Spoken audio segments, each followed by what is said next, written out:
여호수아 3장.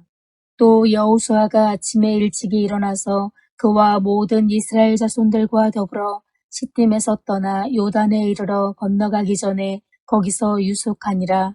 사흘 후에 관리들이 진중으로 두루다니며 백성에게 명령하여 이르되 너희는 레위 사람 제사장들이 너희 하나님 여호와의 언약궤 매는 것을 보거든 너희가 있는 곳을 떠나 그 뒤를 따르라. 그러나 너희와 그 사이 거리가 2000규빗쯤 되게 하고 그것에 가까이 하지는 말라. 그리하면 너희가 행할 길을 알리니 너희가 이전에 이 길을 지나보지 못하였음이니라 하니라.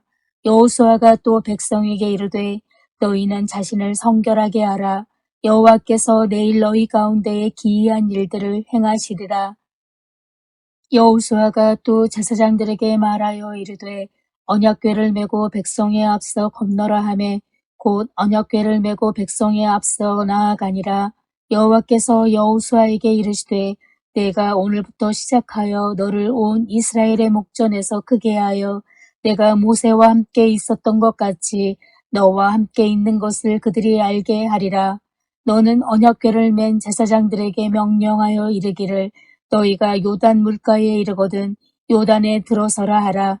여호수아가 이스라엘 자손에게 이르되 이리 와서 너희의 하나님 여호와의 말씀을 들으라 하고 또 말하되 살아계신 하나님이 너희 가운데에 계시사 가나안 족속과 헷 족속과 히위 족속과 브리스 족속과 기르가스 족속과 아모리 족속과 여부스 족속을 너희 앞에서 반드시 쫓아내실 줄을 이것으로써 너희가 알리라.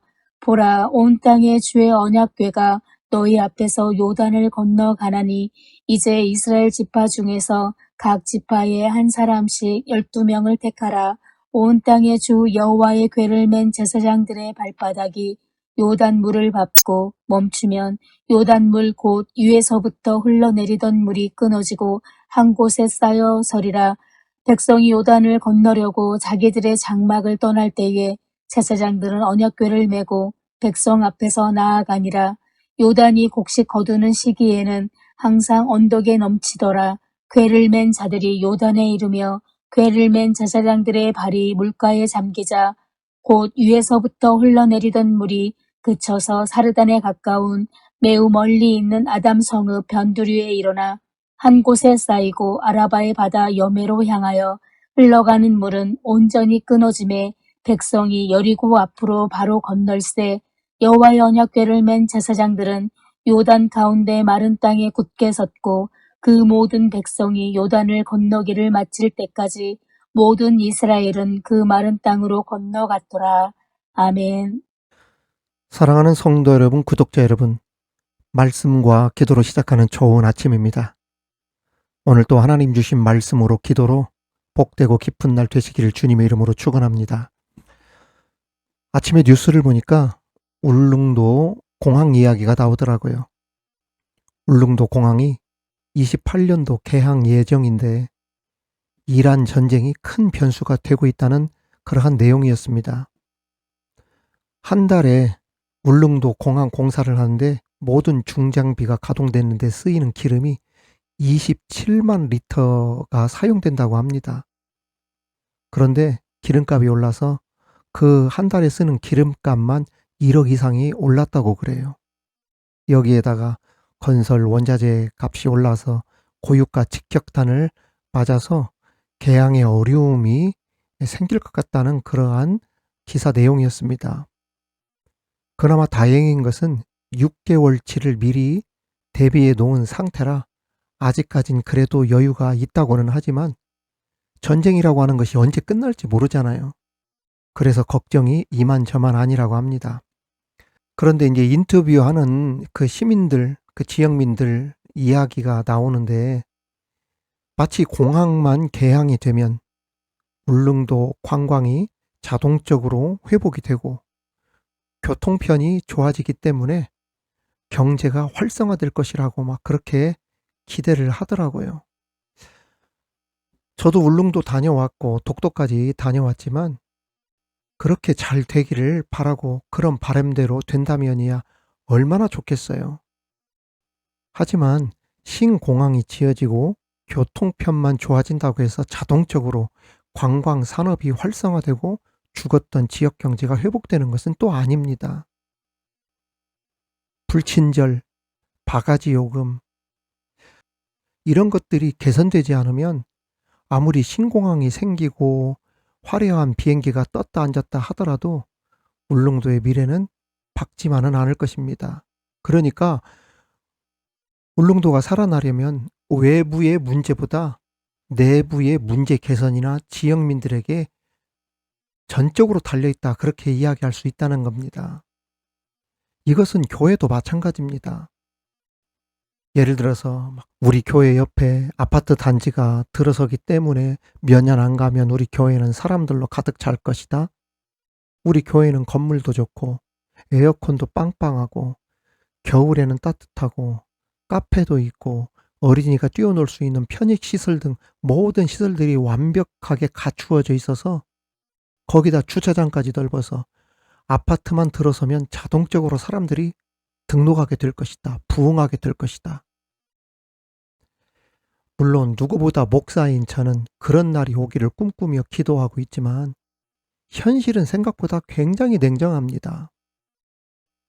울릉도가 살아나려면 울릉도의 현지 소문이 먼저 좋게 나야 하듯이 교회도 마찬가지라는 거예요. 공항만 생기고 교통편만 좋아진다고 해서 울릉도가 살아나는 것이 아니라는 겁니다. 교회가 건물도 좋고 외부 환경도 좋은데 며칠 전에 그 유튜브에 보니까 강원도 영월에 모 교회가 나오더라고요. 60년 된 교회인데 그동안 목사님이 23번이나 바뀌었대요. 그 목사님들 중에는 3개월에서 6개월도 못 버티고 나간 목회자들도 굉장히 많았답니다. 평균 1년에서 2년 버티다가 떠난 목회자들이 대부분이었대요. 그 목사님의 간증을 들어보니까 권사가 목사님의 따귀까지 때리고, 또 어떤 장로님은 내가 이 교회를 직접 내 손으로 지었다고, 그러면서 교회 안에 도끼를 들고 들어와 가지고 교회 안에 있는 모든 그러한 시설을 다 내가 부숴버리겠다고 하면서 도끼를 딱 드는데 세상에 손에 든 도끼자루가 딱 부러지는 간증을 하더라고요, 목사님이. 한번 더 네가 여기서 버텨줄래? 네가 23번째 목사야. 그동안에 여기 교회를 다녀간 목사들도 너처럼 힘들었어. 어떤 권사님이 목사님한테 나가라고 그랬는데 안 나가니까 슬리퍼를 들고 가서 목사님 따귀를 때리고, 어떤 장로님은 목사님이 안 나가고 버티니까 이 교회를 내가 지었는데 내가 지은 교회 내가 부숴버리겠다고 도끼를 들고 와서 강대상을 내려 찍으려고 들었는데 도끼 자루가 똑 부러진 거예요. 그런 얘기들을 이제 들었는데 하나님이 그러시는 거예요. 이 교회에 그러한 좋지 못한 거를 이제 내가 끊어버리고 싶다. 여러분, 교회가 이런 교회가 된다면 아무리 좋은 건물을 지어 놓은들 무슨 소용이 있겠습니까? 주차장이 아무리 넓은들, 교통편이 좋은들, 옆에 아파트 단지가 들어온들 누가 그 교회를 찾아가겠어요? 갈등과 다툼이 끊이지 않는 교회다. 목회자들이 버티지 못하고 떠난 교회다. 이러한 소문들은 특히 온라인 시대의 치명적인 약점이 되어서 오랜 시간 동안 남게 되지 않습니까? 부흥하기가 굉장히 어렵다는 거예요. 아무튼 교회를 찾는 사람들은 교회에 무엇을 보고 찾아오는지를 먼저 교인은 생각해야 됩니다. 당회를 중심으로 온 성도들이 이 부분에 대해서 염두를 해야 돼요. 그래서 영적 질서에 따라서 말씀과 기도로 교회가 무장되고 예배가 살아나고 교육부서가 활발히 움직이는 청년 중심 아이들에게 적극적인 투자를 하는 그러한 교회, 지역사회의 친절한 교회로 칭찬을 받으면서 목사님의 영적 권위와 카리스마를 통해서 교회가 든든히 세워질 때 사람들은 거기에서 신앙생활의 안정감을 느끼게 되어지고 마음의 문도 열리면서 스스로 교회를 찾아오지 않겠어요? 여러분, 여러분들이 섬기는 교회가 그런 교회가 되시길 주님의 이름으로 축복하고 기도합니다. 그래서 항상 교회는 급한 일보다 무엇이 정말 중요한지 하나님께 묻는 훈련이 잘 되어 있어야 돼요. 그러한 교회가 부흥하고 그러한 교회가 잘 됩니다. 이 일이 얼마나 중요한지 하나님께서 오늘 말씀을 통해 이스라엘 백성들이 요단강을 건너는 장면을 통해 우리에게 말씀해 주고 있어요. 이스라엘 백성들이 요단강까지 40년 오게 하신 후에 3일간을 요단강가에서 하나님께서 건너가지 못하게 하시고 기다리게 하셨어요. 오늘 말씀 1절 2절 말씀에 보면 또 여호수아가 아침에 일찍 일어나서 그와 모든 이스라엘 자손들과 더불어 시딤에서 떠나 요단에 이르러 건너가기 전에 거기서 유숙하니라. 사흘 후에 관리들이 진중으로 두루 다니며 라고 했죠. 이스라엘 백성들이 가나안 땅에 들어가기 위해 처음으로 건너야 하는 강이 요단강이었습니다.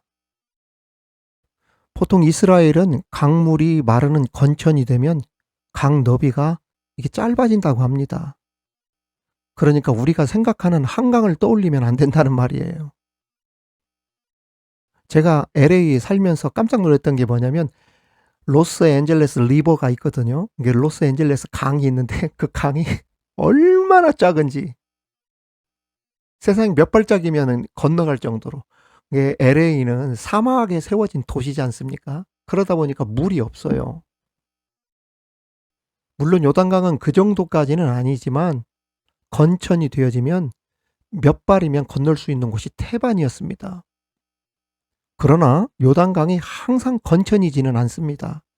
강물이 넘쳐서 뚝을 넘치는 경우가 있는데 그때가 언제냐면 그 요단강의 상류가 갈릴리 호수고 갈릴리 호수에서의 상류가 어디냐? 헐몬산, 즉 헤르몬산인데 거기에 쌓인 만년설이 따뜻한 햇볕에 녹아서 엄청난 양의 물이 급류를 이루어 갈릴리 호수로 들어가고 그 호수가 넘쳐서 요단강이 범람하여 넘칠 때가 있다는 이야기예요. 이때 여호수아가 이끄는 이스라엘 백성들이 가나안 땅에 들어가기 위해 홍수가 친 요단강을 앞에 두고 있었다는 이야기입니다. 강물이 이렇게 홍수를 이루어 흐르게 되어지면 당장 강을 건널 수 있는 대책이 없습니다. 이스라엘 백성들이 요단강을 건너려고 한다면 적어도 수십만 명 이상이 건널 수 있는 다리를 만들든지 아니면 수십 수백 척의 뗏목을 만들든지 아니면 빙빙빙 돌더라도 상류를 거슬러 올라가든지 하류로 내려가든지 얕은 곳, 폭이 좁은 곳을 찾아야 했습니다. 여러 가지 지금 구상을 해야 됐단 말이죠. 그런데 하나님께서는 이스라엘 백성들에게 그 어떤 방법도 수단도 기술도 가르쳐 주지 않으셨어요. 그 대신 말씀하신 것은 딱 하나. 사흘 동안 시딤에 앉아서 아무것도 하지 말고 쉬어라. 이 말씀만 하셨던 겁니다. 그러면 첫 번째, 하나님께서 사흘간 유숙하라, 쉬라. 이 사흘간의 쉬라는 의미가 무엇일까요? 자, 생각해 보십시오. 가장 긴박한 시간입니다. 서둘러 가나안 땅에 들어가고자 하는 그러한 시간입니다. 그러한 급박한 시간에 3일간 아무것도 하지 말고 유숙하라, 여기에 머물러 있어라 한다면 답답할 노릇일 겁니다. 여호수아 명령대로 수많은 사람들이 요단강을 건너지도 못한 채 멍하니 하염없이 요단강만 바라보고 있는 형국이에요. 그리고 이스라엘 사람들도 답답하지 않았겠습니까? 하루라도 굶지 않으려면 무슨 수를 쓰더라도 지금 이 강을 건너서 가나안에 들어갈 상황인데도 하나님은 사흘간 꼼짝 말고 여기서 유숙하고 쉬어라 하셨던 겁니다. 심지어 하나님은 여호수아에게도 침묵하셨어요. 그런데 참 놀라운 것은 그렇게 하나님이 말씀하셨는데도 어느 하나 불평하거나 투덜거리는 사람 하나도 없었어요. 예를 들어서 지금 우리가 이렇게 사흘간 가만히 있으면 되겠습니까? 지금 얕은 곳이 어딘지, 강폭이 좁은 곳이 어딘지, 뗏목을 만들어야 할 것인지, 다리를 놓아야 될 것인지 그래야 되지 않겠습니까? 왜 대책도 없이 가만히 계십니까? 이런 사람이 한 명도 없었어요. 그렇다면 3일간 백성들이 무엇을 했을까? 하나님께서 사흘간이나 요단강가에 앉아 쉬라고 하신 이유는 무엇일까? 여기에는 다 깊은 하나님의 뜻이 있었다는 겁니다. 자, 이스라엘 백성들이 사흘간 쉬면서 무슨 생각을 했겠습니까? 우리 머리나 우리 힘으로는 도저히 이 강을 건널 수 없다. 하지만 하나님은 무슨 방법이라도 가지고 계실 것임에 틀림없다. 우리의 모든 것들을 하나님께 아뢰자. 하나님은 불가능한 것도 하실 줄 믿습니다. 한마디로 하나님 외에 다른 대안 없습니다. 하나님께서 하십시오. 하나님께 기도했을 것 아니겠어요? 이 사흘간이 그런 의미입니다. 하나님께서 사흘간의 시간을 주신 것은 바로 이것 때문이에요. 우리가 생각할 때에는 인간적으로 이러한 방법 저러한 방법을 만드는 것이 현명하고 빠르고 합리적인 것 같은데, 하나님께서 주신 방법들이 세상 사람들의 관점으로 보면 바보 같고 멍청하게 보일지 몰라도 하나님의 방법이 가장 정확하고 완벽하고 가장 빠르다는 것, 그래서 하나님을 바라보도록 하는 훈련을 시켰던 거예요.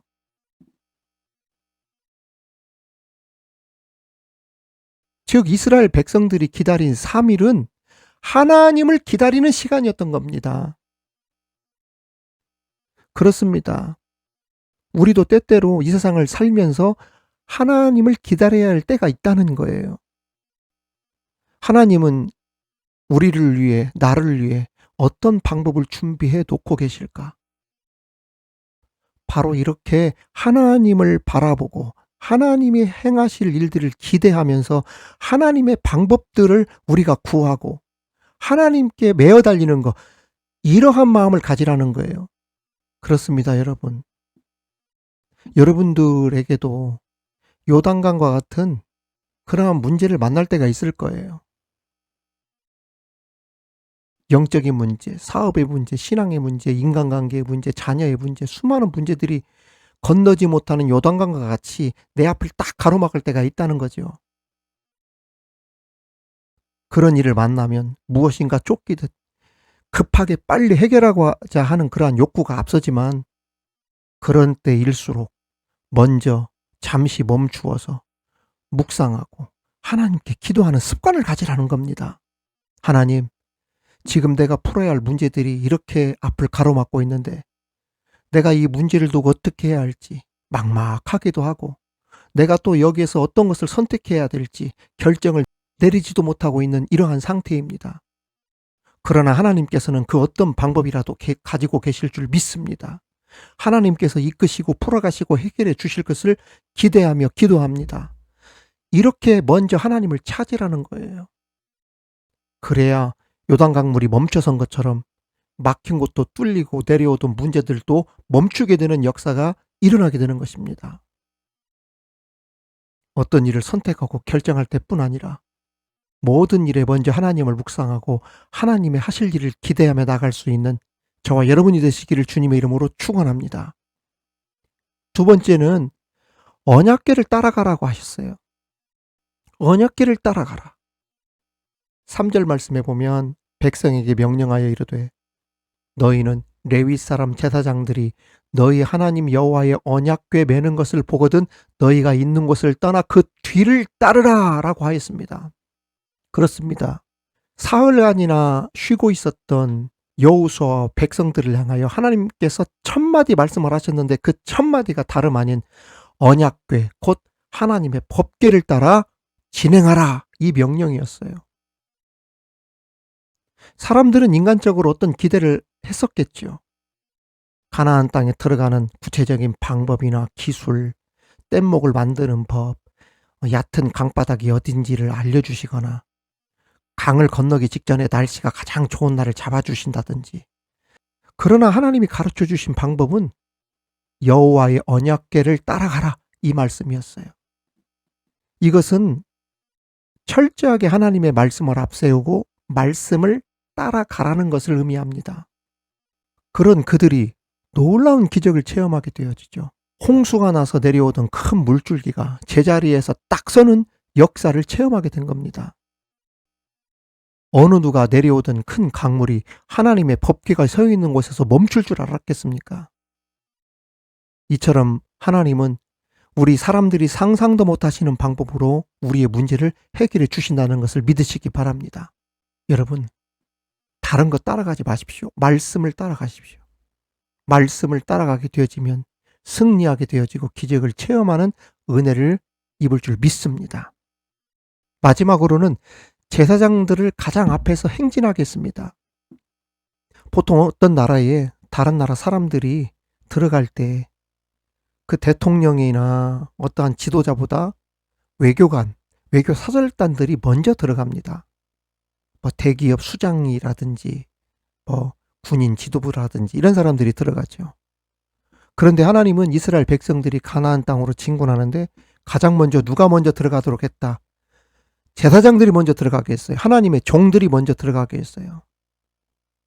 하나님의 종들을 배척하고 자기들이 먼저 들어가고 하나님 일을 하는데 자기들이 앞장서서 자기들이 한 것이 아니라 제사장들이 하도록 하면서 뒤 따라가도록 그렇게 했던 것입니다. 왜 그렇게 했을까요? 그것은 이스라엘 백성들이 가나안 땅에 들어가게 하신 그 이유 때문입니다. 가나안 땅에 가는 것은 장사하기 위해서 가는 것도 아니고 땅을 차지해서 곡식을 심고 곡식을 거두기 위해서 돈 벌기 위해서 가는 것이 아닙니다. 잃어버린 하나님의 나라, 빼앗겼던 그 더러움과 죄로 가득한 그 땅에 미신과 죄를 몰아내면서 하나님의 영광이 나타나는 땅으로 변화시키기 위해서 제사장들을 먼저 들어가게 했던 거예요. 우리가 이 땅에 무엇 때문에 무엇을 위해 사는지 목적을 분명히 해야 합니다. 내가 무엇 때문에 공부를 하고 무엇 때문에 직장을 가고 무엇 때문에 사업을 하려고 하는지 항상 먼저 생각을 해야 돼요. 그래서 그걸 깨닫게 하기 위해서 가나안 땅에 들어갈 때 수많은 사람들이 이 생각 저 생각 설레임 속에 있었을 거예요. 야, 나 저기 가서 장사해야지, 저기 가서 포도 농사 지어야지, 무화과 심어야지, 저기 가서 나 목축업 해야지, 돈 벌어야지, 이런 생각했을 것 아니겠어요? 그러나 제사장 주의 종부터 들어가라고 했어요. 여러분을 이 땅에 보내신 하나님의 그 목적이 무엇인지를 분명히 하고 살아야 된다는 이야기입니다. 오늘 이 세 가지 말씀 제가 정리해 드리겠습니다. 사흘간 쉬라고 하는 깊은 의미는 무슨 일을 만나든지 하나님께서 어떤 계획을 가지고 계시며 어떤 답을 주실지 먼저 하나님을 찾고 부르고 기다려라. 특히 언약궤를 따라가라고 했어요. 결국 답은 어디에 있다? 말씀에 있다. 그래서 말씀 묵상하고 말씀대로 따라 살아라. 더 나아가 제사장들을 가장 앞에 두고 뒤를 따라가게 하셨다는 것을 기억하면서 내가 무엇을 위해 누구를 위해 이 땅에 있는지 내 인생의 목적을 분명히 알고 살아갈 수 있는 저와 여러분들이 다 되시기를 주님의 이름으로 축원합니다. 축원합니다. 하나님 아버지 감사합니다. 사흘간 쉬라고 하는 깊은 의미를 깨닫게 되었습니다. 내가 어떤 일을 만나든지 무엇을 하든지 하나님께서 나를 향해 어떠한 계획을 가지고 계시며 또 어떠한 답을 나에게 주실지 항상 무슨 일을 만나든지 하나님을 찾고 부르고 기다리는 우리의 거룩한 습관이 있게 하여 주옵소서. 또한 언약궤를 따라가라고 하였는데 결국 답은 말씀에 있다는 것. 말씀을 묵상하고 말씀대로 살아가는 우리들 되게 하여 주옵소서. 더 나아가 가나안 땅의 제사장들을 앞에 두고 너희들은 뒤따라가라. 내가 무엇을 위해 누구를 위해 이 땅에 살아가는지 나의 인생의 목적을 분명히 알고 살아갈 수 있는 우리들 되게 하여 주옵소서. 감사드리며 예수님 이름으로 기도하옵나이다. 아멘.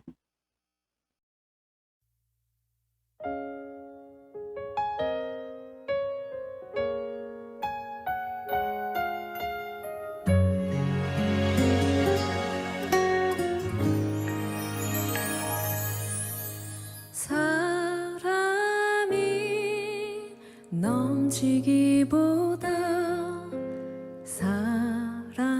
사랑이 넘치는 교회 섬김을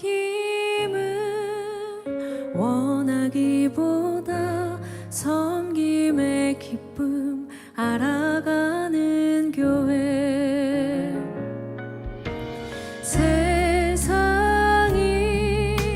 주목하기보다 주님이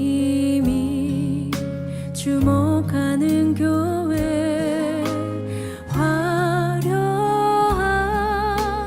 겉모습보다 중심이 주를 향한 교회, 주님이 비로 사신 아름다운 교회, 서로를 사랑함으로 하나 되는 교회, 주님이 머리 대신 거룩한 교회, 우리 함께 만들어 가요. 내 작은 생각보다도 하나 됨에 소중함 아는 교회, 세상에 알려지기보다 서로가 서로를 깊이 아는 교회, 주님이 비로 사신 아름다운 교회, 서로를 사랑함으로 하나 되는 교회, 주님이 머리 대신 거룩한 교회, 우리 함께 만들어 가요.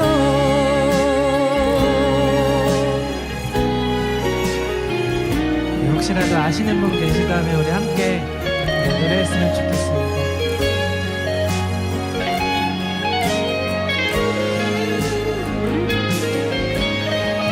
주님이 피로 사신 주님이